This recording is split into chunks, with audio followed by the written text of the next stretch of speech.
Alright. I was going to be productive this night, I swear, but my brain's still stuck on something I listened to earlier.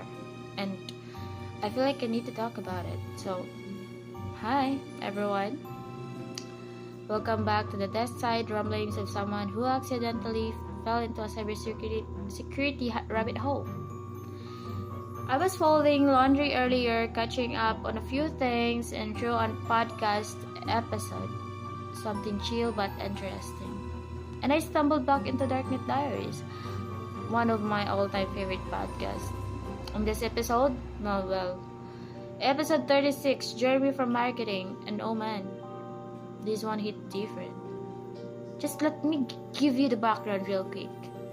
A company hires a penetration tester, basically a legal hacker, to pretend to be a new hire. He goes in as Jeremy from Marketing, just a regular employee, starting on his first day. His job? See how far he can get. What system can he access? What vulnerabilities can he find? But here's the kicker. It doesn't go exactly as planned. In the wild part, the way things didn't go as planned isn't because he failed. It's because he succeeded too well. So yeah, let's talk about cybersecurity. Here are the 3 things that absolutely blew my mind. First up, how powerful social engineering really is. We tend to think of hacker as lines of code and terminal commands, dark rooms lit by screens and fast typing, but in reality, some of the most effective hacks come down to psychology. The guy in this episode, Thinker, didn't sneak through firewalls or launch viruses. He just walked into the building, said he was Jeremy from Marketing, had a believable story, a friendly attitude, and confidence. And that was enough. What really stuck with me is how realistic this all was.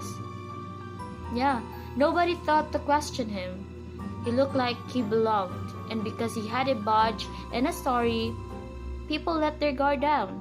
And second, he didn't need any high-tech tools to compromise the company. This wasn't some high-budget espionage operation. Thinker brought a few laptops, some USB drives, and a whole lot of guns. He got into secure areas just by following someone through a door or asking for help. He plugged into open Ethernet jugs, found unlocked computers, powered someone's workstation, and blended into meetings. That's it. Yeah, that's it. And from that, he started accessing sensitive systems, planting backdoors, and essentially creating chaos under the radar. And third, this wasn't a rogue mission. It was sanctioned. It was planned. The company hired him to do this. It was a test, and what they discovered was both impressive and terrifying. Because if he could do this so easily, then what about someone with bad intentions? To me, that was eye-opening. We often assume that if we have antivirus and passwords, we're fine. But what about the threat walks through the front door?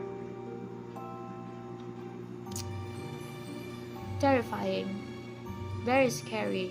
And 2 things I'll absolutely tell my friends, family, and classmates. Lesson 1. Always verify people. Always. It might feel rude to ask someone who they are or double check their credentials, but honestly, that moment of discomfort could be the difference between keeping your system safe or handing over access to someone dangerous. Okay? If someone walks in and says, "Hey, I'm the new guy from marketing," like Jeremy, don't just assume they're legit. Ask HR, ask a manager, or ask someone that could verify their identity. It's not being paranoid, it's being responsible. And lesson 2. Security is everyone's job. We tend to think that it's IT problem, but the truth is we're all the first line of defense. Whether it's spotting phishing emails, locking your computer when you walk away, or not sharing your password even with a coworker who just needs to print something. All those small things matter. One of the most dangerous assumptions we make is thinking we are not the target. But as this story shows, anyone can be a vector for attack. Even just by holding the door open for the wrong person, everyone could be a victim. And one actionable thing I did immediately after listening to the podcast, it's the part where I hold myself accountable. Right after the episode ended, I pulled out my phone and laptop and I did a security sweep of my accounts, all my accounts, and most importantly, I turned on two-factor authentication everywhere I could.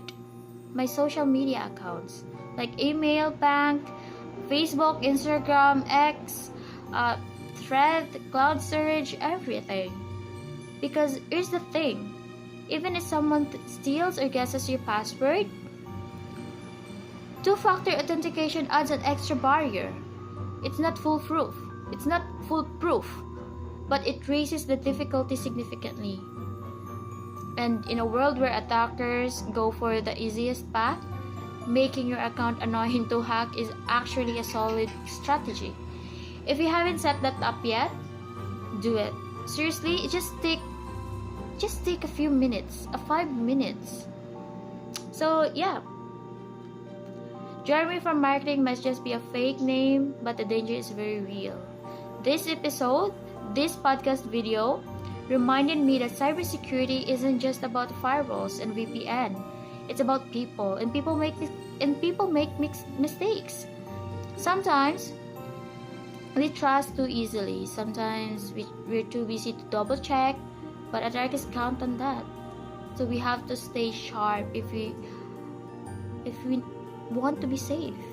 And if you're curious about the full episode of this Jeremy from marketing, you can click the link below of this video, and you can read the full transcript online at darknetdiaries.com/transcript/36.